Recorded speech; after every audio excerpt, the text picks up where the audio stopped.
para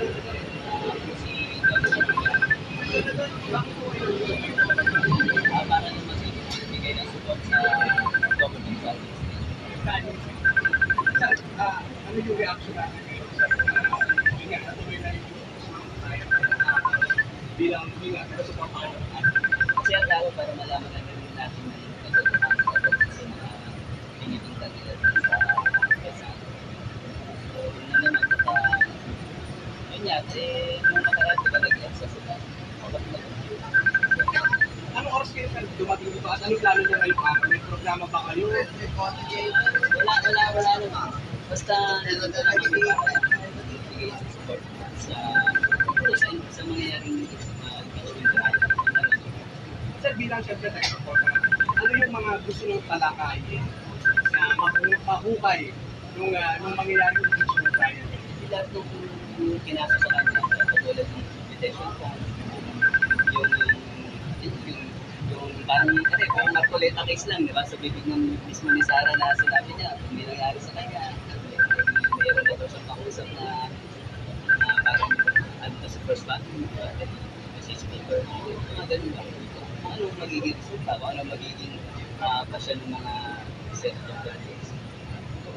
Sir, oras kayo dumating dito? Diba? Medyo mahirap ba pumunta ngayon dito?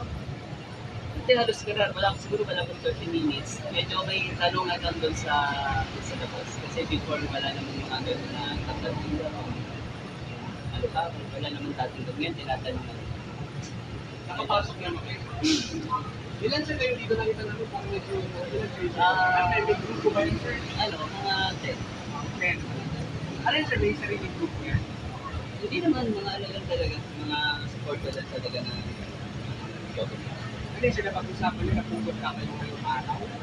Kasi ano nangyari talaga, nung nagra-rally sa process, gusto rin namin tapatan sa akin. Pero para na pagkasundan, wag na lang. Ngayon na lang kami parang magpakita ng support sa government. Ngayon sir, yun nga, tuloy na yung impeachment trial natin ngayon. Ano ba sir, anong kunyari man dumating man si Sara ngayon, okay ba sa inyo yun? Yes, maganda. Kasi nga, yun yung laging tanong din ng mga, ng mga citizen eh. Bakit hindi dumarating, hindi bakit siya dumarating parati. So, kung dumating, mas maganda para mas maganda. Sa kanya magaling talaga yung sagot sa mga paratan. Sir, ano na lang yung gusto natin, ano na lang yung inaabangan natin sa magiging impeachment trial? Simula ngayong araw na sa susunod. Yun lang, basta ituloy lang yung proseso. Tapos tingnan natin kung talagang totoo yung binibintang nila base sa mga ebidensyang ipapakita ng mga prosecutor. Then syempre, yung reaction ng mga senador. Kasi makikita mo naman kung mayroong may pagbabayos. Yung sa defense naman, may trabaho na nila yung paano nila i-defense yung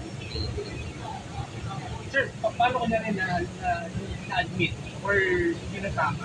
Na-quit? Na-quit. So, pero at least nalaman natin yung mga paratan sa kanya kung anong sagot nung akusado.